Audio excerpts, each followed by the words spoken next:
Cyiza igitondo cy'umugisha kuri we muntu ubasha kuba ugenda udukurikira uri mu bice bigiye bitandukanye biraza kuba bigenda biterwa n'ingengabihe y'aho udukurikira uherereye. Nyaboneka rero nta kindi wowe usabwa uretse kureba ahantu handitse ijambo subscribe ubundi ukajya urikandaho ubundi tukajya tubana gatanu kuri gatanu. FARDC iriho iragenda igaruka ku marorerwa abarwanyi b'inyeshyamba za M23 bakomeje kuba bagenda bakora hano muri Fizi. Turaza kuba tugenda tubigarukaho dore ko nyuma yo gusenya ibitaro hano muri Fizi haje kuba hagenda hamenyekana umubare w'abaturage baje kuba bagenda bagwa muri ibi bitaro byasenyewe hano muri Fizi, nk'uko turaza kuba tubigarukaho gatanu wo kuri gatanu. Ndaza kuba ngenda ngaruka kuri drone zarashe hano muri Minembwe, aho drone z'abarwanyi b'inyeshyamba za M23 zaje kuba zigenda zirasa hano muri Minembwe. Byumvikane yuko abaturage batuye hano muri Minembwe ndetse n'abandi bose bakomeje kuba bagenda bibaza kuri izi drone z'abarwanyi b'inyeshyamba za M23. Ni mu gihe uyu mutwe wagendaga ugaragara yuko ngo nta drone ufite, ariko magingo aya ngaya ukaba uri kuba ugenda uzikoresha hano imbere ku rugamba. Ndaza kuba ngenda ngaruka hano n'ubundi Masisi ku rugamba. Umutwe wa FARDC udasanzwe w'abahibu ndetse n'ingabo z'abarundi baje kuba bagenda bigarura agace ka Kinigi. Aka ni kamwe mu duce dukomeye cyane twaje kuba tugenda tugwamo abasirikare batari bakeya ku ruhande rw'inyeshyamba za M23, nk'uko turaza kuba tugenda tubigarukaho. Ndaza kuba ngenda ngaruka kandi ku baturage bariye Karungu baza kuba bagenda batwika ahavurirwa abarwayi ba Ebola. Inkuru yakomeje kubigenda yibazwa cyane cyane kuri aba baturage bakomeje kuba bagenda bafashwa hano mu gihugu cya Repubulika Iharanira Demokarasi ya Kongo, baje kuba bagenda bagaragaraho iki cyorezo cya Ebola, dore ko harimo n'abarwayi ba Ebola baje kuba bagenda baturuka ahangaha hariho hagenda havurirwa aba baturage. Ntangira amakuru yacu rero nyaboneka reka mitemera hano ku gisirikare cya Repubulika Iharanira Demokarasi ya Kongo. Kikaba cyatangaje mu itangazo ryashyizwe ahagaragara kuri uyu munsi tariki 21 ko hakomeje ibitero cyihutiwe cyangwa cyane cyakomejwe kuba kigenda kivugwa ko abarwanyi umutwe w'inyeshyamba za M23 bakomeje ibitero bitandukanye muri Minembwe muri teritwari.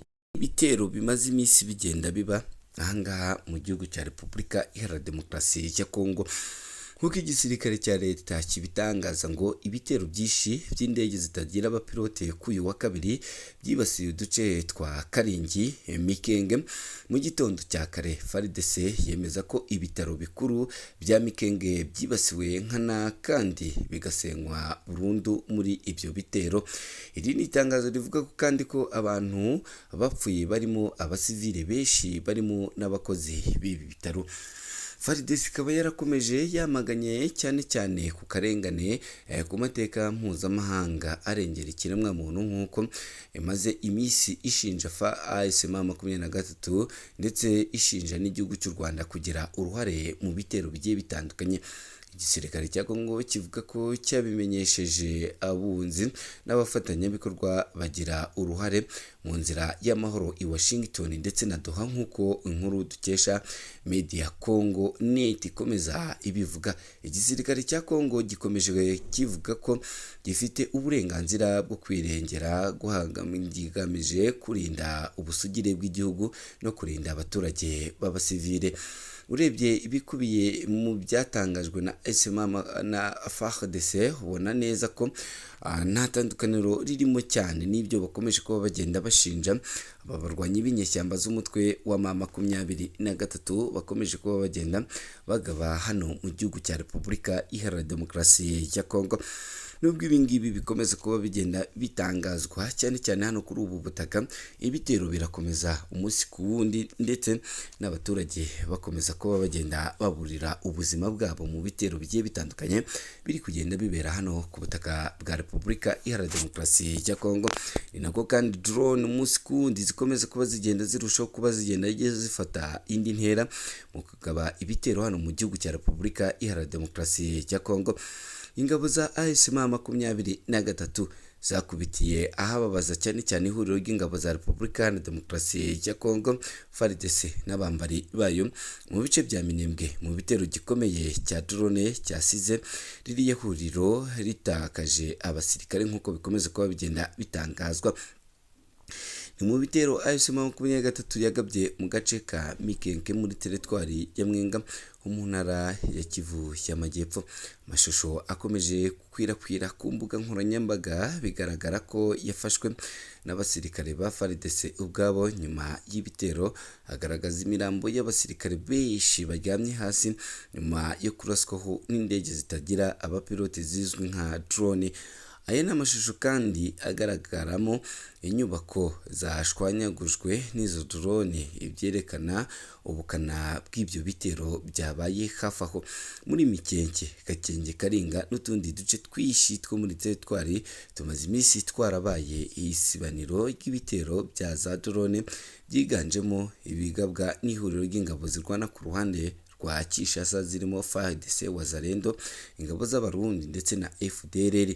Mu itangazo ryasohowe nyuma ya biriya bitero ryavuze ko yamaganye ibitero bya drone bikorwa n'ihuriro rya RDF AFC/M23 mu bice bya Kivu y'Amajyepfo, ikaba ivuga ko bikomeje guhungabanya umutekano no gusenya abaturage mu kaga cyane cyane.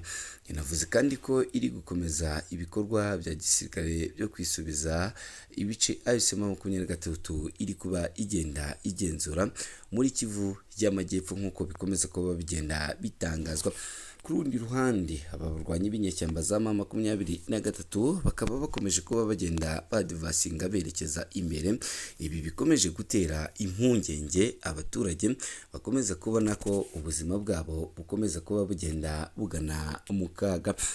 Ibi nk'uko bikomeje kuba bigenda biba mu gihugu cya Repubulika Iharanira Demokarasi ya Kongo, kandi abaturage bariye Karungu batwika ahavurirwa Ebola. Abaturage bariye Karungu batwitse igice cy'ibitaro biri mu gace kiganjemo Ebola mu burasirazuba bwa Repubulika Iharanira Demokarasi ya Kongo, nyuma y'uko abo mu muryango hamwe n'inshuti z'umusore bikekwa ko yishwe n'iyo virusi bari babujijwe gutwara umurambo wabo ngo bagiye kuwushyingura. Witwa Luka Malembo, umunyapolitike wo muri ako gace, agaruka ku byo yabonye ku bitaro bikuru bya Rwampara. Yabwiye ikinyamakuru BBC ati batangiye kujugunya ibintu mu bitaro, banatwitse amahema yari arimo gukoreshwa nk'ibyumba by'akato cyane cyane ku barwayi. Kuri ako kajagari polisi yarashe amasasu mu kirere yo kuburira no gutatanya iyo mbaga yari yaje kwigaragambya. Umurambo w'umuntu wishwe na Ebola uranduza cyane ndetse abategetsi bakenera gukura ku buryo ushyingurwa mu buryo butekanye mu rwego rwo guhagarika ikwirakwira ry'iyo virusi. Abakozi bo mu buvuzi ku bitaro bya Rwampara biri hafi y'umujyi wa Bunia mu ntara ya Ituri, aho abantu hafi ya bose bakekwaho kwandura Ebola batangajwe bashyiriweho uburinzi bwa gisirikare, n'igihe abapolisi binjira mu bitaro kugira ngo bongere gushyira ibintu ku murongo kugira ngo hirindwe ikwirakwizwa ry'iki cyorezo. Umukozi wo mu buvuzi yakomeje avuga ko ni abigaragambya bateraga amabuye mbere y'uko abashinzwe umutekano bahagoboka, nk'uko umukozi wo ku bitaro yabibwiye ibiro ntaramakuru bya FP dukesha iyi nkuru. Jean Claude Mukengi ushinzwe guhuza ibikorwa byo guhangana na Ebola mu ntara ya Ituri yabwiye ibiro ntaramakuru Associated Press ko uwo mugabo yapfuye yari umuntu uzwi cyane muri ako gace, ndetse ko ababajwe n'urupfu rwe basobanukiwe ukuri kw'iby'iyi ndwara, cyane cyane aba baturage. Ababibonye kandi bakaba babwiye ibiro ntaramakuru bya Reuters ko uwo musore yari umukinnyi w'umupira w'amaguru wari warakinnye amakipe menshi yo muri ako gace. Nyina yabwiye ibyo biro ntaramakuru ko yemera ko umuhungu we yishwe na tifoyide ko atari Ebola. Marembe yavuze ko iyo mbaga y'abantu batemera ko iyi virusi bikekwa ko imaze kwica abantu barenga 130 mu burasirazuba bwa Repubulika Iharanira Demokarasi ya Kongo ari ukuri, kandi ibi bikomeza kuba bigenda biba ikibazo gikomeye cyane hano mu gihugu cya Repubulika Iharanira Demokarasi ya Kongo, dore ko bafite impungenge z'uko abaturage benshi bashobora gukomeza kuba bagenda bicwa n'iki cyorezo. Minisitiri w'ingabo za Mozambique Castillo Artur yakaba yarasuye inzego z'umutekano z'u Rwanda RCF ziri muri Mokaboya ndetse na Pia, yari aherekejwe na Brigadier General Thomas Francis Joe Pom, umuyobozi wungirije w'ingabo za Mozambique zirwana ku butaka FDM, hamwe n'abandi ba ofisiye bakuru mu ngabo z'igihugu cya Mozambique. Minisitiri w'ingabo n'itsinda yari ayoboye bakiriwe ku cyicaro gikuru cya RCF n'umuyobozi w'inzego z'umutekano z'u Rwanda ziri muri Cabo Delgado, Brigadier General CM Mujimu, hamwe n'abandi bayobozi bakuru b'ingabo z'u Rwanda.